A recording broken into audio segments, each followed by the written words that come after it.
Olá, espero que estejam todos bem. Nós vamos continuar as nossas atividades de literatura.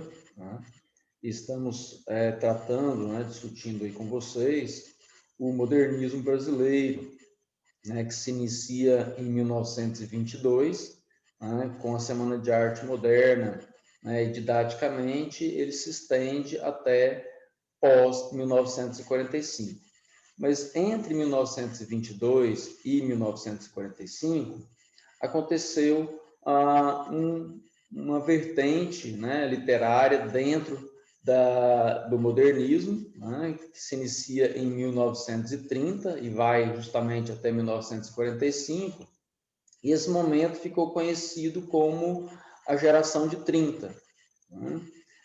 Um grupo de escritores que produziram de maneira intensa durante esse período.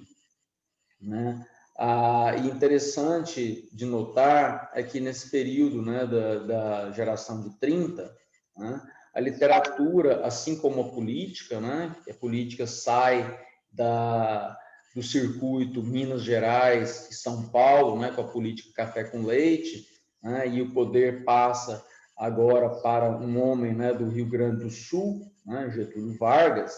Então, a literatura também acompanha esse processo de sair desse circuito literário, ali mais ou menos Minas, Rio de Janeiro e São Paulo, e escritores do Brasil todo começam a publicar.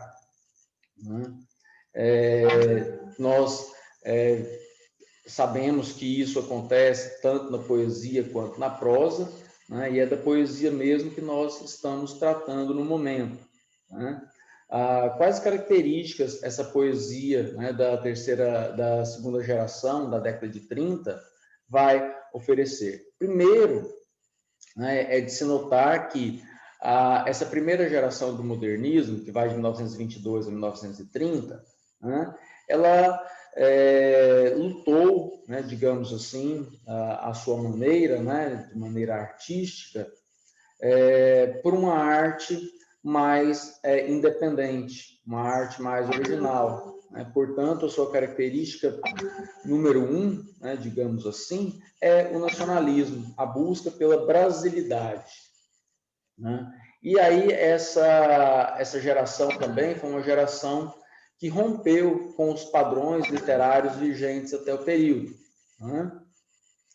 E a partir de 1930, então, o que a poesia vai assumir? Ela assume também essa temática do nacionalismo, da brasilidade, indo até mesmo à questão regionalista, uma literatura mais focada naquilo que era produzido no próprio ambiente, no próprio espaço do poeta, e também dentre os autores dessa poesia de 30, houve um retorno a algumas tendências clássicas. O uso de formas fixas de poesia, como o soneto, por exemplo, foram retomadas, mas isso vem com uma nova roupagem. É uma união dos elementos clássicos com os elementos regionais. Ela já era uma proposta ali da primeira geração com o grupo da antropofagia, que também tinha essa mesma ideia, pegar aquilo que era positivo lá de fora, e trabalhar isso com uma cara bem nacional. Então, essa segunda geração consolida, portanto, essa premissa da primeira geração, certo? Os autores dessa segunda geração, da geração de 30, que mais merecem destaques, nós temos aí a poesia do Murilo Mendes e do Jorge de Lima, ambos poetas que trabalharam sob a égide do simbolismo, do parnasianismo e das vanguardas europeias do início do século XX, sobretudo o surrealismo. Então, esses dois poetas conseguiram amarrar, né, esses dois lados, portanto, né, aquilo que vinha de fora com a qualidade que nós tínhamos também. Também pode-se destacar nesse período a Cecília Meirelles, né, a poeta Cecília Meirelles, que também tem uma poesia, né, voltada mais para as questões do espírito, né, para a própria indagação da natureza humana, né, da sua espiritualidade, né, do seu íntimo. Então, mostra aí uma influência da psicanálise de Freud, né, juntamente com elementos cristãos, do simbolismo e também do surrealismo.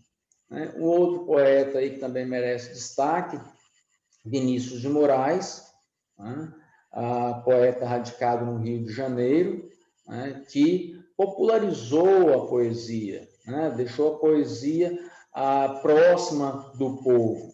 Né? Por exemplo, a sua ligação com a música, né? Ele foi um dos fundadores do movimento da Bossa Nova, né? Importante movimento musical brasileiro, né?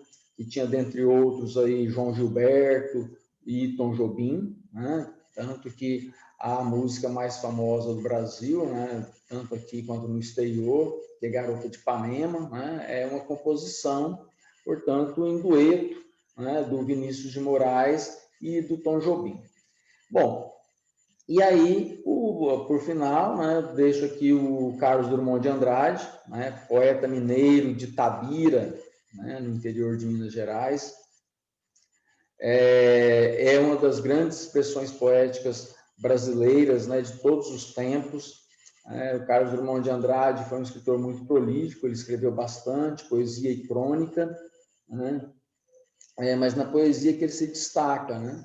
Primeiramente, né, com uma linguagem mais experimental, claro, né, também com uma pegada mais ainda, né, dessas vertentes europeias, né? Logo depois ele vai amadurecendo a sua escrita, né, e aí as questões sociais vão aparecendo na sua obra, né? O próprio questionamento, né, do eu lírico em relação a ser e estar no mundo, né? Elementos como a Segunda Guerra Mundial, né, vão aparecer, a questão da miséria no Brasil, né, a falta de estabilidade, né, também emocional, também psicológica, né? Então, ele é um poeta que consegue, né, agregar todos esses valores ali na sua poesia, né? Às vezes com uma tendência um pouco mais clássica, mais acadêmica, às vezes com tendência mais popular, né?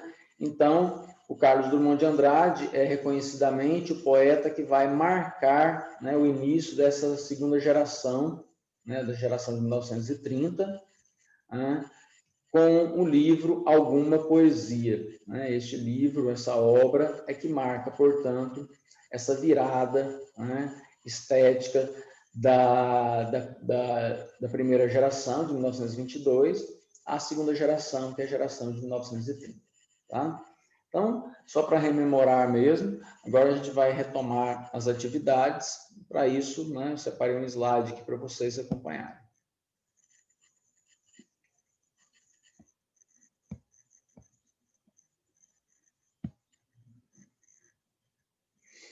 Bom, para consolidar, portanto, né, também os nossos estudos, trouxe aqui algumas atividades retiradas de alguns processos seletivos pelo Brasil, né? Então, vocês, por favor, acompanhem comigo aí essa correção e esse comentário. Então, diz assim, né? Sobre a segunda geração do modernismo, é correto afirmar, né? E traz aqui algumas 5, né, assertivas sobre. Primeiro, a gente está falando da poesia, né? Foi caracterizada no campo da poesia pelo amadurecimento e pela ampliação das conquistas dos primeiros modernistas. Né? Perfeitamente, né? É isso mesmo. Ela foi caracterizada no campo da poesia pelo amadurecimento e pela ampliação das conquistas dos primeiros modernistas. foi isso que fez, né? Foi uma geração mais madura, amadureceu a sua forma de pensar, né? A primeira geração é uma geração muito rebelde, né? E precisava ser, né? Porque nós tínhamos toda uma dominância tradicionalista, clássica, né? Acadêmica na literatura, né? E era necessário se rebelar contra esse posicionamento, né? Então, foi justamente o que aconteceu. 2. Valorização de uma linguagem rebuscada e metalinguística. Né? O que é rebuscado? Rebuscado, né, é ornamentado demais. Né? E o que é metalinguística? Metalinguística é quando você utiliza a linguagem para falar sobre a própria linguagem. Né? Por exemplo, o dicionário é um livro metalinguístico. Né? Por quê? Porque ele tem palavras ali explicando a acepção de palavras. Né? Então, é um elemento da linguística. Né? Então, até há alguns momentos, né, por exemplo, nas crônicas do Carlos Drummond de Andrade, ele faz uso da metalinguagem. Né? Ele tinha que escrever crônicas para um jornal todos os dias, né? E tinha dias que ele não tinha sobre o que escrever, né? Não tinha nenhuma... Né? Nada está acontecendo. A crônica também é um texto que vive, né? Da própria observação do escritor. Né? Então, o que ele fazia nesses dias? Ele escrevia sobre o não ter o que escrever. Então, isso é um processo metalinguístico, né? Você utilizar a língua para questionar o próprio fazer literário. Né? Então, isso é metalinguístico. Mas a linguagem rebuscada, ela não faz parte dessa segunda geração. Né? Foi uma conquista modernista da primeira geração e que a segunda geração também dá sequência. Né? É uma linguagem mais coloquial, né? Uma linguagem mais popular, portanto. A 3, né? Os poetas do período tinham liberdade para escolher formas como soneto ou madrigal, sem que isso significasse uma volta a estéticas do passado, como o parnasianismo. Perfeitamente, está correta essa assertiva também. Né? O Vinícius de Moraes será um dos grandes sonetistas, né, da língua portuguesa, falada aqui no Brasil, né, sobretudo. Né? O madrigal é um tipo de composição feita no sentido de casamento, né? De comemoração, de festas, né, matrimoniais. Sem que isso significasse uma volta às estéticas do passado. Né? Então, ou seja, eu vou utilizar dessa forma fixa, né, o soneto ou madrigal, que são formas clássicas, né? O soneto, só para relembrar, ele é criado por Petrarca, né, ali no final da Idade Média, né? Petrarca, poeta italiano. E, no entanto, eu vou utilizar esse esqueleto, né, mais antigo, né, que é o soneto e o madrigal são, de certa forma, um esqueleto, porque eles são formas fixas, né, e, no entanto, os poetas vão utilizar tanto uma linguagem, né, quanto uma temática muito contemporânea a eles, né, muito voltadas para suas experiências, né, espirituais, de observadores, né, trazendo ali a questão do contexto social, né? Então, a gente reforça essa ideia, né, de que a segunda geração, a geração de 30, foi uma geração que conseguiu estabelecer esse sincretismo, né? Misturar aquilo que é clássico ou aquilo que é estrangeiro, né, que é de fora, com elementos de nacionalidade, portanto. Né? Então, essa assertiva também está correta. A 4 diz assim: valorização do conteúdo sonoro e visual, disposição assimétrica dos versos no papel, possibilidade de diversas leituras através de diferentes ângulos. Bom, isso ainda não aconteceu, né? É algo que ainda vai acontecer. Essa estética que está falando aqui já é uma estética voltada para a poesia da década de 50, né? Como o concretismo, por exemplo. Né? Então, isso aqui define bem, ou conceitua bem os ideais, né, desse movimento literário, né, o concretismo, que a gente vai falar em uma outra oportunidade. Portanto, isso não diz respeito a essa segunda geração. No plano temático, A abordagem do cotidiano continuou sendo explorada, mas os poetas voltaram também para problemas sociais e históricos, além de manifestarem inquietações existenciais e religiosas que ampliaram as proposições da fase anterior. Também está correta essa assertiva. Né? Elementos do cotidiano, né? Ainda continua na poesia. Problemas sociais e históricos. Né? Nós temos aí, por exemplo, o 15, né? da Raquel de Queiroz, né? ou o romanceiro da Inconfidência, né? da Cecília Meirelles, que vai falar justamente da Inconfidência Mineira. Né? Então, é um assunto tanto de caráter social, né? quanto também de caráter histórico, né? Porque isso vai acontecer na década, aliás, no século XVIII, né? E a gente já está aqui, né, na década de 30 do século XX. E essas inquietações existenciais religiosas também, né, vão aparecer aí nessa poesia, citando a mesma autora, né, Cecília Meirelles, o próprio Vinícius de Moraes, o Murilo Mendes, o Jorge de Lima, né, são todos poetas que vão trazer essas questões religiosas e existenciais, além do Carlos Drummond de Andrade, né, que é um grande poeta aí que vai falar sempre dessa problemática, né, do existir, né, aqui neste planeta. Né? Bom, então vamos lá. Então, nós vimos que apenas a 1, a 3 e a 5 estão corretas. Né? Então, nós temos aqui a letra B. Certo? Muito bom. Olha lá. Questão de número 2. Né? Excelente sonetista, é um dos poucos representantes da poesia sensual, erótica, com fortes imagens. Né? Nunca mulher nenhuma foi tão bela. Essa mulher é um mundo, uma cadela, talvez, mas na moldura de uma cama. Né? Olha só. Então, nós temos aí o soneto, né? Essa forma clássica de poesia, né? Utilizada por Petrarca, utilizada amplamente por Camões, né? Por Gregório de Matos. Então, nós temos aqui já no século XX, né, um sonetista, né? Entretanto, esse soneto vem carregado de elementos do cotidiano, né? Por exemplo, aqui nesse caso, a sensualidade, o erotismo, né? Do autor para com o trato com a mulher, né? Pelo menos do autor não, né? Do eu lírico. A gente não pode confundir uma coisa com a outra aí, portanto, né? Do eu lírico, né? com a mulher. Então, qual desses, né, autores aqui listados é o autor, né, desse soneto? Bom, então nós temos aqui Oswald de Andrade. O Oswald de Andrade é da primeira geração.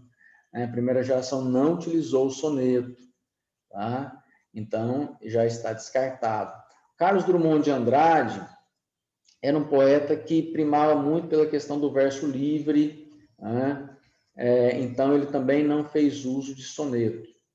Né? Murilo Mendes, né, embora também tenha escrito, né, alguns sonetos, a temática dele é sempre uma temática mais existencial e religiosa. Né?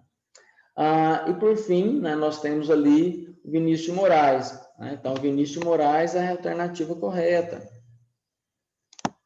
Ele, sim, né, um grande sonetista, né, que misturou bem a questão do clássico com o contemporâneo. E o Mário de Andrade, o poeta que nós falamos na primeira geração, que nós abordamos aqui, né, com o Ódio ao Burguês e Macunaíma. Vamos lá, então, dando sequência, tem um trecho aqui de um poema sentimental. Ponho-me a escrever teu nome com letras de macarrão. No prato, a sopa esfria, cheia de escamas, e debruçados na mesa, todos contemplam esse romântico trabalho.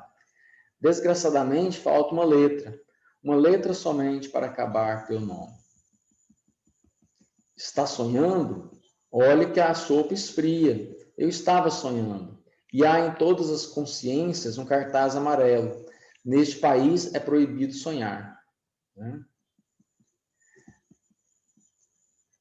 Bom, então é um poema também do Carlos Drummond de Andrade, né? E ele diz assim, esse poema é caracteristicamente modernista, porque nele, o que a gente pode observar aí, então, nesse poema? Né? Primeiro, né, a temática, né, é muito cotidiana, muito característica, né, dos próprios falares do povo brasileiro, né? Tem uma um certo humor, né, nessa poesia dele também, né, o cara que está sonhando ali, escrevendo, né, o nome da amada com macarrão, né, olha a coisa mais simples. Enfim, então vamos dar uma olhada aqui nas alternativas, né? Eu vou direto aqui na resposta correta, né? Então a resposta correta é a letra D, né? É ela que vai dizer, né, da questão da coloquialidade dos versos, né, os versos livres, não tem metrificação, é um humor, né, um lirismo encarnado na cena cotidiana. É essa a ideia, né? E a ideia do sonhar, né, também, já essa questão do, né, proibido sonhar, isso aí é um tema, né, uma expressão que é muito recorrente, né, durante os anos que se seguiram, né, no Brasil, que com a perda de liberdade e tudo mais, né, vinda com a ditadura militar. Então, esse é um verso aí que vai ser retomado, inclusive, por outros autores, né, numa intertextualidade, né? Caetano Veloso, por exemplo, escreve: é proibido proibir, né? E ele já falou, né, que graças a esses versos aí do Carlos Drummond de Andrade. Bom, então vamos lá para a questão de número 4. Sobre o modernismo brasileiro, em que se insere a obra de Carlos Drummond de Andrade, pode-se afirmar corretamente que conta com diferentes tendências individuais e pelo menos duas fases distintas? Sim, né? Falamos nesse primeiro momento mais ainda ligado às propostas da primeira geração, né? E no segundo momento mais maduro, né? Voltado para as questões existenciais, sociais, etc. Então, está correta essa primeira assertiva, né? 2. Discute as diferenças culturais, estéticas, valoriza as peculiaridades locais. Perfeitamente. Né?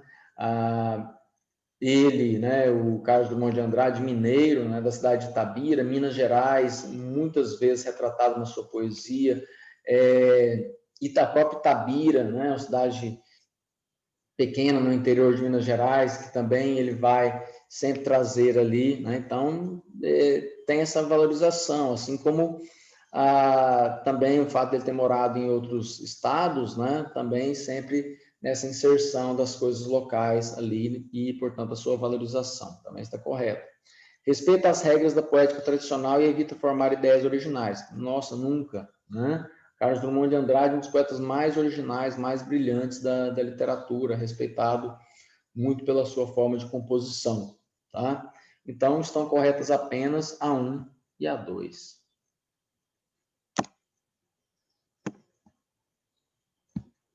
Certo? Vamos lá.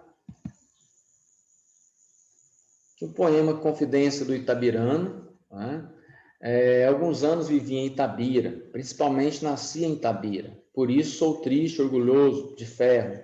90% de ferro nas calçadas, 80% de ferro nas almas.